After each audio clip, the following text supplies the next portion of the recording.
1984లో Tata company watch making business లోకి enter అవ్వడానికి Titan అనే పేరుతో ఒక కంపెనీని స్టార్ట్ చేసింది. అందులో వాచెస్ తయారు చేయడానికి తమిళనాడులో ఉన్న హోసూర్ అనే ఏరియాలో ఒక ఫ్యాక్టరీని కూడా నిర్మించింది. కానీ 1980s టైంకి మన దేశం టెక్నాలజీలో కానీ ఇండస్ట్రియల్గా కానీ అంత బాగా డెవలప్ అవ్వలేదు. సో వాచెస్కి కావాల్సిన అన్ని పార్ట్స్ మన దేశంలో దొరికేవి కాదు. ఇది గమనించిన టాటా గ్రూప్ విదేశాల నుండి కావాల్సిన రా మెటీరియల్ని చెన్నైకి ఇంపోర్ట్ చేసి వాచెస్ని తయారు చేసి బిజినెస్ చేసేది. కానీ ఇక్కడే ఒక ప్రాబ్లం ఉంది. అదేంటంటే విదేశాల నుండి ఏదైనా ఒక వస్తువుని ఇండియాకి ఇంపోర్ట్ చేసుకున్నప్పుడు వాళ్ళకి డబ్బుని అమెరికన్ డాలర్స్లో పే చేయాలి. సో ఈ డాలర్స్ కోసం టాటా కంపెనీ మన దేశ గవర్నమెంట్ దగ్గరికి వెళ్ళి వాళ్ళకి ఇండియన్ రూపీస్ ఇచ్చి గవర్నమెంట్ దగ్గరున్న ఫారెన్ ఎక్స్చేంజ్ రిజర్వ్స్ నుండి అమెరికన్ డాలర్స్ తీసుకుని ఈ డాలర్స్ని ఫారెన్ కంపెనీస్కి పే చేసి టాటా కంపెనీ విదేశాల నుండి రా మెటీరియల్ని కొనుక్కునేది. అర్థమైందా? టైటన్ కంపెనీ బిజినెస్ 1984 నుండి 1990 వరకు ఇలాగే జరిగింది. కానీ 1991లో అమెరికాకి అలాగే ఇరాక్కి మధ్య జరిగిన యుద్ధం కారణంగా ప్రపంచవ్యాప్తంగా క్రూడ్ ఆయిల్ ప్రైజెస్ పెరిగిపోయాయి. సడన్గా క్రూడ్ ఆయిల్ ప్రైజెస్ పెరిగిపోవడం వల్ల ఇండియన్ గవర్నమెంట్ నార్మల్గా ఆయిల్ కొనడానికి ఖర్చు పెట్టే ఫారెక్స్ రిజర్వ్స్ కంటే ఎక్కువ ఖర్చు పెట్టి ఆయిల్ని కొనాల్సి వచ్చింది. దీనివల్ల మన దేశం దగ్గరున్న ఫారెక్స్ రిజర్వ్స్ అయిపోయి దేశం చాలా ఇబ్బందుల్లో పడిపోయింది. అయితే దీని గురించి ఇప్పుడు ఎందుకు చెప్తున్నానంటే టాటా కంపెనీ విదేశాల నుండి రా మెటీరియల్ని ఇంపోర్ట్ చేసుకోవడానికి అవసరమైన డాలర్స్ని ఇండియన్ గవర్నమెంటే ఇచ్చేది. కానీ ఇప్పుడు గవర్నమెంట్ దగ్గరే ఫారెన్ కరెన్సీ లేకపోవడంతో కొన్ని రోజుల పాటు ఈ ఫారెన్ కరెన్సీని ఏదో విధంగా మీరే సంపాదించుకుని పేమెంట్స్ చేసుకోండి. ప్రస్తుతానికి గవర్నమెంట్ ఏం చేయలేని పరిస్థితుల్లో ఉందని చెప్పి మన దేశంలో ఉన్న ప్రైవేట్ కంపెనీలకి గవర్నమెంట్ అనౌన్స్ చేసింది. సో ఇది చూసిన టాటా కంపెనీ ఎలా అయినా ఫారెన్ కరెన్సీని సంపాదించి టైటన్ కంపెనీని కాపాడుకోవాలి అనే ఇంటెన్షన్తో ఫారెన్ కరెన్సీని సంపాదించడానికి అమెరికా అలాగే యూరప్ దేశాల్లో బంగారం అమ్ముతూ టాటా గ్రూప్ ఒక చిన్న బిజినెస్ స్టార్ట్ చేసింది. నిజానికి గోల్డ్ బిజినెస్ చేయాలన్నది టాటా గ్రూప్ యొక్క ఉద్దేశం కాదు. అప్పట్లో టైటన్ కంపెనీని కాపాడుకోవడానికి అవసరమైన డబ్బు కోసం మాత్రమే వాళ్ళు ఈ బిజినెస్ని స్టార్ట్ చేశారు. కానీ కట్ చేస్తే ఈరోజు ఆ చిన్న బిజినెస్సే మహా సామ్రాజ్యంగా మారి టైటన్ని 3 లక్షల కోట్ల రూపాయల విలువైన కంపెనీగా మార్చేసింది. అదే తనిష్క్ జ్యువెలరీ. సో ఇక్కడ క్వశ్చన్ ఏంటంటే అసలు ఇదంతా ఎలా సాధ్యపడింది? ఫారెన్ కరెన్సీని సంపాదించడానికి స్థాపించిన ఒక చిన్న కంపెనీ ఈ రోజు ఇండియాలోనే అతిపెద్ద గోల్డ్ కంపెనీగా ఎలా మారింది? తనిష్క్ కంపెనీ సక్సెస్ అవడం వెనక రతన్ టాటా గారు ఇంప్లిమెంట్ చేసిన జీనియస్ స్ట్రాటజీస్ ఏంటో నేను ఈ వీడియోలో చెప్పబోతున్నాను. గైస్, ఈ వీడియో చాలా ఇంట్రెస్టింగ్ గా ఉంటుంది. సో జాగ్రత్తగా వినండి. Hello everyone, welcome to today's video and this is your friend Surya. 1991లో టాటా కంపెనీ ఫారెన్ కరెన్సీ కోసం విదేశాల్లో గోల్డ్ బిజినెస్ స్టార్ట్ చేశాక ఆయా దేశాల్లో గోల్డ్ బిజినెస్ ద్వారా వచ్చిన ఫారెన్ కరెన్సీని టైటన్ వాచెస్ కి రా మెటీరియల్ ని కొనడానికి యూజ్ చేసింది. ఇలా దాదాపు 4 ఏళ్ల పాటు టైటన్ కంపెనీ బిజినెస్ చేశాక 1991 ఫైనాన్షియల్ ఇయర్లో మన దేశ గవర్నమెంట్ ఎకనామిక్ రిఫార్మ్స్ ని తీసుకొచ్చి విదేశీ కంపెనీలని మన దేశంలో ఫ్రీగా బిజినెస్ చేసుకోవడానికి అలౌ చేసింది. అంటే మన దేశంలోకి విదేశీ పెట్టుబడుల ద్వారా ఫారెన్ కరెన్సీ కూడా వస్తుందన్నమాట. సో ఒక రకంగా చెప్పాలంటే మన దేశానికి వచ్చిన ఫారెన్ కరెన్సీ ప్రాబ్లం దాదాపు తగ్గినట్టే. ఇది గమనించిన టాటా కంపెనీ మొదట్లో విదేశాల్లో ఉన్న వాళ్ళ గోల్డ్ బిజినెస్ ని ఆపేయాలనుకున్నారు. కానీ వాళ్ళు ఇండియాలో గోల్డ్కి ఉన్న డిమాండ్ని చూసి వాళ్ళ గోల్డ్ బిజినెస్ ని విదేశాల నుండి ఇండియాకి తీసుకురావాలనుకున్నారు. ఇందులో భాగంగానే 1996లో టాటా గ్రూప్ తనిష్క్ జ్యువెలరీ అనే పేరుతో ఇండియాలో వాళ్ళ గోల్డ్ బిజినెస్ ని స్టార్ట్ చేసింది. But it's a failure. అది కూడా మామూలు ఫెయిల్యూర్ కాదు. Tata company gold business start చేసిన మొదటి సంవత్సరం 10 కోట్ల నష్టం, రెండో సంవత్సరం 20 కోట్ల నష్టం, మూడో సంవత్సరం మళ్ళీ 10 కోట్ల నష్టం వచ్చింది. నిజానికి 10 నుండి 20 కోట్ల నష్టం అంటే టాటా లాంటి పెద్ద కంపెనీకి లెక్కేంటి అనిపిస్తుంది, అవునా?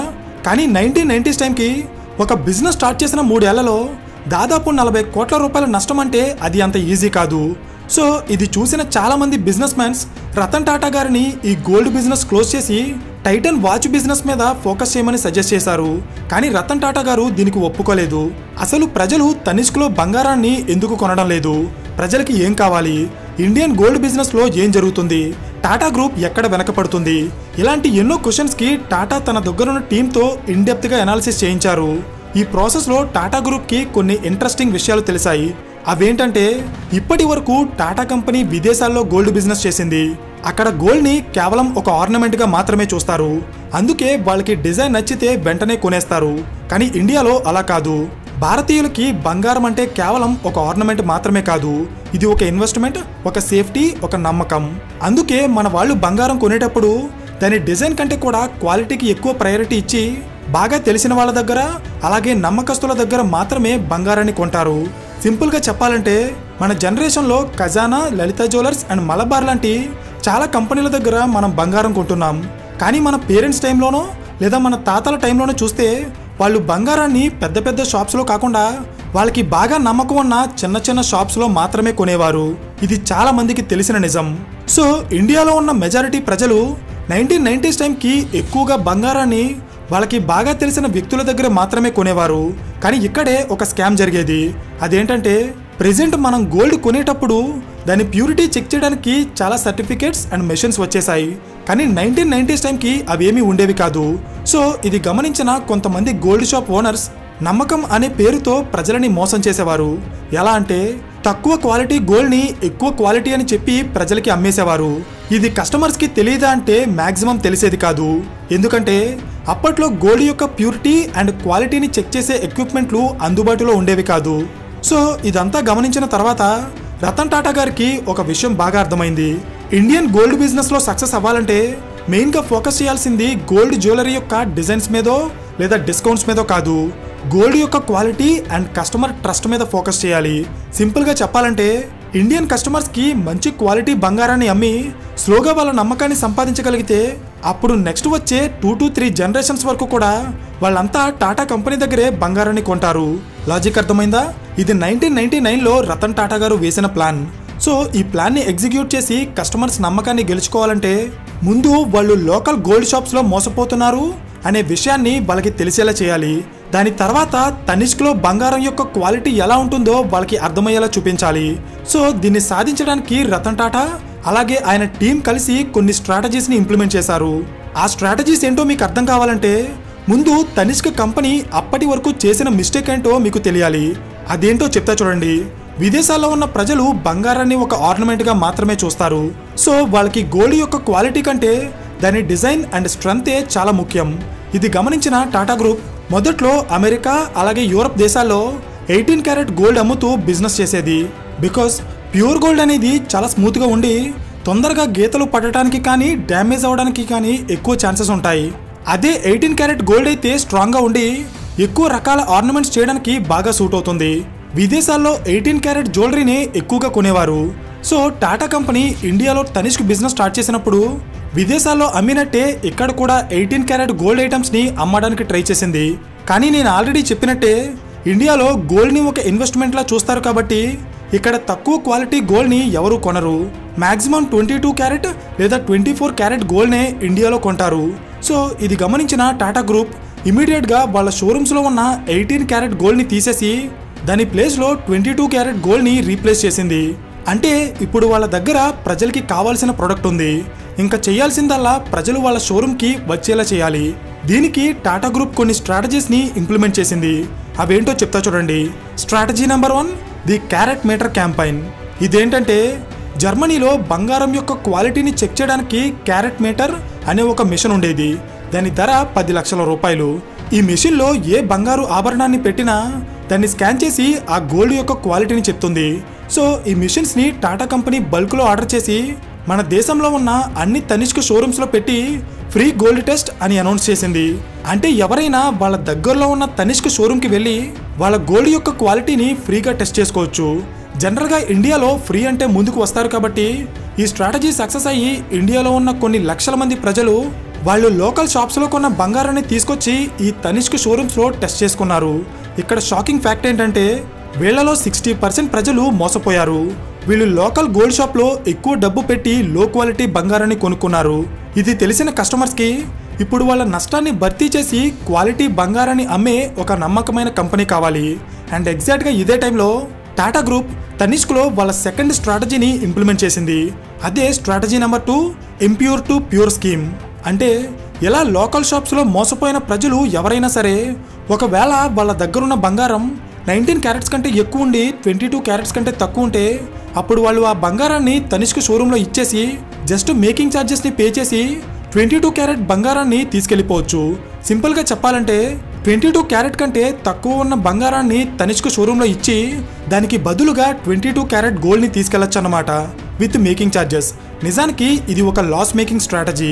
అయినా కూడా టాటా గ్రూప్ ఈ స్ట్రాటజీని ఎందుకు ఇంప్లిమెంట్ చేసిందంటే, ఇలా చేయడం వల్ల కస్టమర్స్ ముందు తనిష్క్ షోరూమ్ మీద నమ్మకంతో బంగారాన్ని కొనడానికి వస్తారు.